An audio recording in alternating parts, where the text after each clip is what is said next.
What would you think if I told you that the most dangerous man in society is not the one who conquers nations or builds empires, but the one who has learned to conquer himself in the profound silence of his own company? This man, this archetype that modern civilization both fears and misunderstands, walks among us with a quiet confidence that unsettles the collective unconscious. He is the man who lives alone without a woman, not out of bitterness or rejection, but from a place of deliberate choice and profound self-awareness. You see him in coffee shops, absorbed in his thoughts, his presence commanding attention without seeking it. He moves through the world with a gravitational pull that draws others toward him, yet he remains mysteriously untouchable. This is not the bitter hermit or the wounded recluse that society expects him to be. This is something far more threatening to the established order. A man who has discovered that his worth is not determined by external validation, who has learned that solitude is not a curse to be endured, but a sanctuary to be cherished. The collective unconscious recoils from such a figure because he represents what Carl Jung called the individuated self, the man who has integrated his shadow, faced his demons, and emerged not broken but transformed. In a world that conditions men to believe their value stems from their ability to provide, protect, and perform for others, particularly for women, this solitary figure represents a fundamental disruption to the social contract. He has committed the ultimate heresy. He has learned to be complete without completing someone else. But understand this deeply. The path to such self-possession is not born from ease or comfort. It emerges from the crucible of profound inner work, from nights spent wrestling with the demons that most men spend their entire lives running from. While others seek distraction in endless relationships, in the constant noise of validation-seeking behavior, this man has chosen the more difficult path he has, chosen to sit with himself, to examine the architecture of his own psyche, to understand the wounds that shaped him and the fears that once controlled him. Marcus Aurelius wrote in his Meditations that the best revenge is not to be like your enemy. For the man who chooses solitude, the enemy is not women or relationships themselves, but the desperate unconscious need for external validation that keeps most men in a state of perpetual boyhood. He has recognized that the man who cannot be alone cannot truly be with another, that the person who does not know himself cannot genuinely know anyone else. This recognition comes with a price. Society will question his choices, will project onto him their own fears about loneliness and isolation. Women will test his resolve, sometimes unconsciously, drawn to his centered energy while simultaneously threatening to destabilize it. Friends will express concern, family members will ask pointed questions at gatherings, and the world will offer him countless opportunities to abandon his path for the seeming comfort of conventional coupling. Yet he persists because he has tasted something that most men never experience, true freedom. Not the false freedom of the bachelor who uses his single status as a license for empty conquests, but the profound liberation that comes from knowing that his happiness, his peace, his sense of worth emanate from within. He has learned what Seneca taught, that the willing destiny guides them, the unwilling destiny drags them. In the depths of his solitude, he has discovered what the mystics have always known, that the kingdom of heaven, the place of ultimate fulfillment, is within. He has learned to love his own company, to find in his own thoughts and dreams and aspirations a richness that most men spend their lives seeking in others. This is not narcissism. This is the healthy self-love that becomes the foundation for all genuine love. The man who lives alone by choice has undergone what Jung called the night sea journey, the hero's descent into the underworld of his own psyche, where he confronts not just his personal shadows, but the collective shadows of masculinity itself. He has faced the wounded boy within, the one who was taught that his emotions were weakness, that his vulnerability was shameful, that his worth was contingent upon his utility to others. Through this descent, he has discovered something profound. The wounded boy was not his true self, but merely a construction, a false identity built from the expectations and projections of others. Beneath that wounded boy lies something far more powerful, the archetypal masculine energy that exists independent of any external validation. This is the energy that built civilizations, that explored unknown continents, that reached for the stars not for applause, but for the pure joy of expansion and discovery. When you observe such a man, you witness something that threatens the very foundation of a gynocentric society, masculine energy that is not directed toward female approval. This energy, when it is not seeking to impress or please or win over, becomes something else entirely. It becomes creative force, spiritual power, the kind of presence that changes rooms simply by entering them. Women sense this immediately, and their response is often paradoxical. They are simultaneously attracted to and frustrated by his unavailability. The man who has chosen deliberate solitude understands what Epictetus meant when he said that wealth consists in not having great possessions, but in having few wants. He has reduced his wants to their essence and discovered that most of what he thought he needed was merely the product of social conditioning. The approval of others, the validation of romantic partners, the constant need to prove his worth through external achievement. All of these revealed themselves as mirages, desert phantoms that kept him running in circles. This realization does not make him cold or unfeeling. On the contrary, it makes him more capable of genuine feeling, because his emotions are no longer contaminated by neediness or desperation. When he chooses to engage with others, he does so from a place of abundance rather than scarcity. He offers his presence as a gift, not as a bargaining chip in some unconscious negotiation for validation. The woman who encounters such a man often experiences a form of cognitive dissonance. She has been conditioned to believe that men need women, that masculine energy is incomplete without feminine energy to give it purpose and direction. Yet here stands a man who embodies completeness, who radiates the kind of centered power that comes only from deep self-knowledge. Her usual strategies, emotional manipulation, the withholding of affection, the promise of sexual validation, bounce off him like arrows off armor. This is not because he is immune to feminine energy or disconnected from his capacity for love and partnership. It is because he has learned to distinguish between authentic connection and the elaborate games that pass for intimacy in modern relationships. He has developed what the Stoics called the discipline of desire, the ability to want what he has rather than constantly seeking what he lacks. The shadow side of the collective masculine has been projected onto the lone man for centuries. Society tells him he must be broken, that his choice to remain unpartnered is evidence of some fundamental flaw or failure. The narrative suggests that he is either too damaged to maintain a relationship or too selfish to commit to one. This projection serves a purpose. It maintains the social order that depends on men's desperate need for female approval. But the man who has done his inner work recognizes these projections for what they are.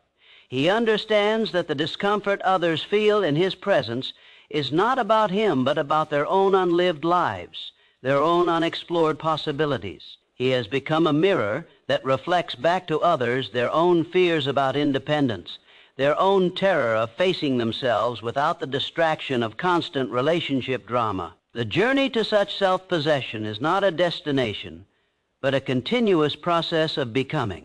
Each day, he chooses his solitude anew, not out of habit or fear, but from a deep knowing that this path serves his highest evolution. He has learned that the relationship with himself is the template for all other relationships, and until that primary relationship is characterized by love, respect, and deep understanding, all other connections will be attempts to fill an internal void that can only be filled from within. This does not mean he has closed himself off to love or partnership. Rather, he has elevated his standards to a level that most people cannot comprehend. He will not enter into a relationship to escape loneliness, to prove his desirability, or to fulfill social expectations. If and when he chooses partnership, it will be with someone who enhances his already complete life rather than someone he needs to feel complete. The feminine energy that attracts him is not the wounded feminine that seeks to be saved or the manipulative feminine that seeks to control. It is the integrated feminine that has done her own inner work, that brings her own completeness to the table. This kind of woman recognizes in him a mirror of her own journey toward wholeness, and their coming together becomes not a merging of two incomplete halves, but a dance between two whole beings. Until such a woman appears, he remains contentedly alone, understanding that premature compromise is a betrayal of the work he has done to know himself. He has learned what Napoleon Hill called the mastermind principle, that the right partnership multiplies the power of both individuals involved. But he also knows that the wrong partnership can diminish and diminish until both people are shadows of their former selves. The man who lives alone by choice has made peace with the fundamental aloneness that characterizes human existence. While others run from this reality through constant connection, endless stimulation, and the desperate seeking of external validation, he has learned to find in his aloneness not emptiness but fullness. He has discovered that the person who cannot be alone cannot truly be with another, because they will always be using the other person to escape from themselves. This integration of solitude as a spiritual practice rather than a burden sets him apart in a world that has confused connection with attachment, love with neediness, and partnership with codependence. He understands that true intimacy requires two people who have first achieved intimacy with themselves, two individuals who have learned to love their own company before attempting to share that company with another. In the stillness of his solitude, he has encountered what the great spiritual traditions call the true self, the part of him that exists beyond roles, beyond achievements, beyond the approval or disapproval of others. This self is not constructed from external feedback, but emerges from the depths of his own being like a spring emerging from bedrock. It is unshakable because it is not dependent on anything outside itself for its existence. The cultivation of this inner relationship has given him access to what Jung called the transcendent function, the ability to hold tension between opposites without collapsing into either extreme. He can be alone without being lonely, strong without being rigid, open without being vulnerable to manipulation. He has learned to navigate the complex territory of his own psyche with the skill of an experienced explorer. This self-mastery radiates outward in ways that he may not even fully recognize. His presence becomes a catalyst for others to examine their own relationship with solitude, their own capacity for self-reliance, their own fears about being alone with themselves. Some will be inspired by his example, others will be threatened by it. Both responses tell him more about the observer than about himself. The truly liberated man understands that other people's reactions to his choices are not his responsibility. He has learned to distinguish between being responsive to others and being responsible for their emotional states. This distinction is crucial because it allows him to maintain his boundaries without becoming callous, to remain open-hearted without becoming a target for emotional manipulation. As he walks through the world with this quiet confidence, he becomes a living example of what Seneca called the sage, the person who has achieved emotional freedom through the cultivation of wisdom and virtue. His contentment is not dependent on external circumstances because he has found the source of happiness within himself. His peace is not fragile because it is not based on the cooperation of other people or the alignment of external events.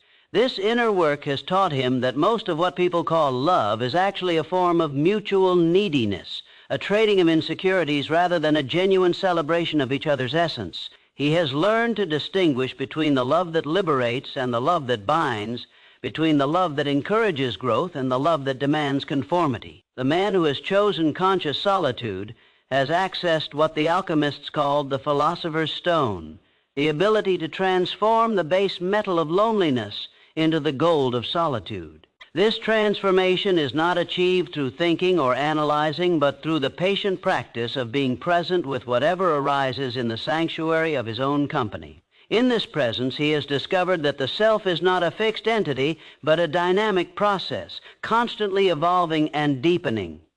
Each day of conscious solitude adds another layer to his self-understanding, another facet to his integration. He has learned that the journey inward is infinite, that there is always more to discover, always deeper levels of truth to encounter.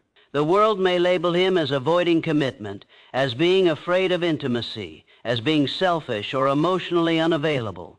These projections bounce off him because he knows they arise from a fundamental misunderstanding of what commitment truly means. His commitment is not to another person's expectations, but to his own evolution.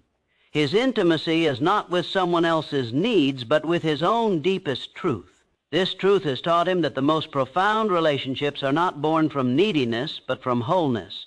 Not from fear of being alone, but from the security that comes from being comfortable in one's own company. He has learned that the person who needs a relationship to feel complete will inevitably create a relationship that feels incomplete.